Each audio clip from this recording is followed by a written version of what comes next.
వాహనదారులు ఇబ్బందులు ఎదుర్కోవద్దు, ఇంధనం గురించి భయపడాల్సిన అవసరం లేదు. కుషాయిగూడ ట్రాఫిక్ సిఐ ఆర్ఎల్ఎన్ రాజు సోషల్ మీడియా వస్తున్న వదంతులను నమ్మవద్దు, ఇంధన కొరత అంటూ వస్తున్న తప్పుడు ప్రచారాలు నమ్మి వాహనదారులు ఒక్కసారిగా పెట్రోల్ బంకుల మీదకు వచ్చి బారులు తిరుగుతూ ఇబ్బందులు ఎదుర్కోవద్దని ట్రాఫిక్ సిఐ ఆర్ఎల్ఎన్ రాజు వాహనదారులకు తెలిపారు.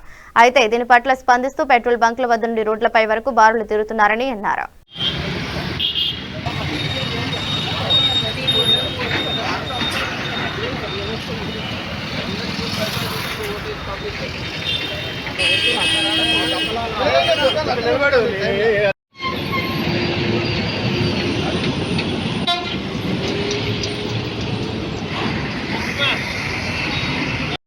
సాయిబాబా టెంపుల్ నుంచి లెఫ్ట్ తీసుకో.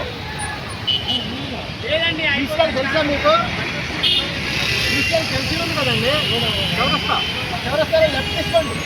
లెఫ్ట్ రైట్ సైడ్ లో బంక్ ఉంది. 1 మీటర్ తీసి వచ్చండి. తొందరగా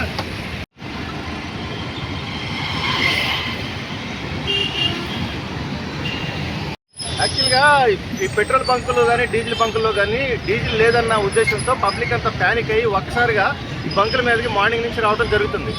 ఇది ఏ రకంగా సోషల్ మీడియాలో వచ్చింది, వాళ్ళకి ఎలా తెలిసింది అనేది తెలియట్లేదు. గవర్నమెంట్ సంబంధించి సెంట్రల్ గవర్నమెంటే ఆల్మోస్ట్ మన దగ్గర 40 నుంచి 50 రోజుల వరకు కూడా స్టాక్స్ ఉన్నాయి, వర్రీ కావద్దని చెప్పినట్టుగా చెప్తున్నారు. అంత స్టాక్స్ ఉన్నప్పుడు ఇంత హరిబరీ చేసుకుని ఒక్కొక్కరు వచ్చి ఒక్కొక్క కారుకే 30 లీటర్లు 40 లీటర్లు కొట్టుకోవడం వల్ల ఏమవుతుందనంటే ఉన్న బంకుల్లో అది మొత్తం స్టాక్ అయిపోతుంది. ఆ రకంగా వచ్చినటువంటి 100 వెహికల్ ఇప్పుడు మార్నింగ్ నుంచి 100 వెహికల్స్ వన్ లైన్లో ఉంటే అందులో 10 వెహికల్స్గా అక్కడ ఉన్నటువంటి స్టాక్ అయిపోతుంది. అది చూసి ఇంకా ప్యానిక్ అవుతున్నారు వీళ్ళు. సో అలాగా కాకోకుండా మ్యాక్సిమం ఏంటంటే వీళ్ళకి అందరికీ కూడా డీజిల్ అనేది దొరుకుతుంది. డీజిల్ కానీ పెట్రోల్ కానీ స్టాక్స్ ఉన్నాయి, ఇబ్బంది పడవద్దని చెప్పండి ఈ సోషల్ మీడియా ద్వారా. ఇంకొకటి ఏంటంటే వీళ్ళు ఆల్రెడీ వాళ్ళ ఆఫీసులకు వెళ్ళిపోయి వాళ్ళ బిజినెస్ అటెండ్ చేసుకుని ఆరాంగా వచ్చినా సరే నడుస్తుంది. అందరికీ ఉంది డీజిల్, అందరికీ పెట్రోల్ ఉంది. కాబట్టి సోషల్